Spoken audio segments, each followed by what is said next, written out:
Hi friends, welcome back to my channel. ఎలా ఉన్నదండి? బాగున్నదా? మాకైతే ఇక్కడ డైలీ వర్షం పడుతుందండి. అందుకే వేడివేడిగా క్యాబేజీ పకోడీ అయితే ప్రిపేర్ చేసుకుందాం అనుకుంటున్నాను. ఎవరైతే ముందుగా మన ఛానల్ని విజిట్ చేస్తున్నారో వాళ్ళైతే సబ్స్క్రైబ్ బటన్ మీద ప్రెస్ చేసుకోండి. అలాగే గంట బెల్ మీద యాక్టివేట్ చేసుకోండి. ఇలా యాక్టివేట్ చేసుకోవడం వల్ల మన ఛానల్లోని వీడియోస్ అయితే మీకైతే డైలీ అప్లోడ్ అవుతాయి. నేనైతే ఫస్ట్ క్యాబేజీ గడ్డని తీసుకున్నాను. ఈ క్యాబేజీని మనం స్మాల్ పీసెస్ గా కట్ చేసుకోవాలి. నేను వీడియోలో చూపిస్తున్నాను కదా, అలా స్మాల్ పీసెస్ గా కట్ చేసుకోండి. మీకు కావాలంటే పొడుగ్గా కూడా కట్ చేసుకోవచ్చు. ఇలా కట్ చేసుకున్న దాన్ని మనం వాటర్ లో 1 to 2 times అయితే బాగా క్లీన్ చేసుకోవాలి. ఇలా క్లీన్ చేసుకున్న తర్వాత నేనైతే ఒక బౌల్లో వేసుకున్నాను. ఇందులోకి ఒక పెద్ద సైజ్ ఆనియన్, అలాగే మీకు కావాలంటే ఎక్స్ట్రా ఆనియన్ కూడా యాడ్ చేసుకోవచ్చు. నేనైతే ఒక ఆనియన్ మాత్రమే యాడ్ చేసుకున్నాను.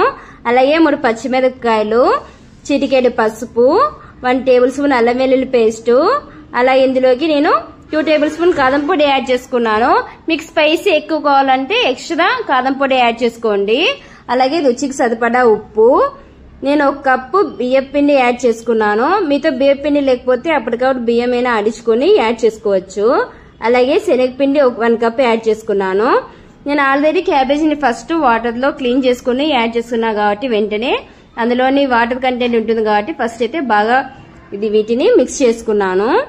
ఒకవేళ లాస్ట్ లో మీకు ఎక్స్ట్రా వాటర్ కావాలంటే కొంచెం యాడ్ చేసుకోండి.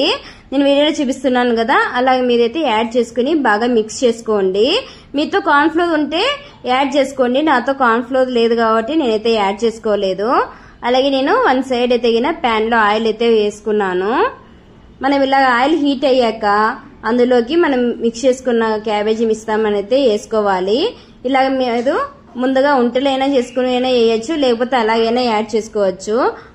మనము క్యాబేజ్ పకోడాని ఆయిల్లో ఒక 8 minutes వరకు డీప్ ఫ్రై చేసుకోవాలండి హై ఫ్లేమ్ లో.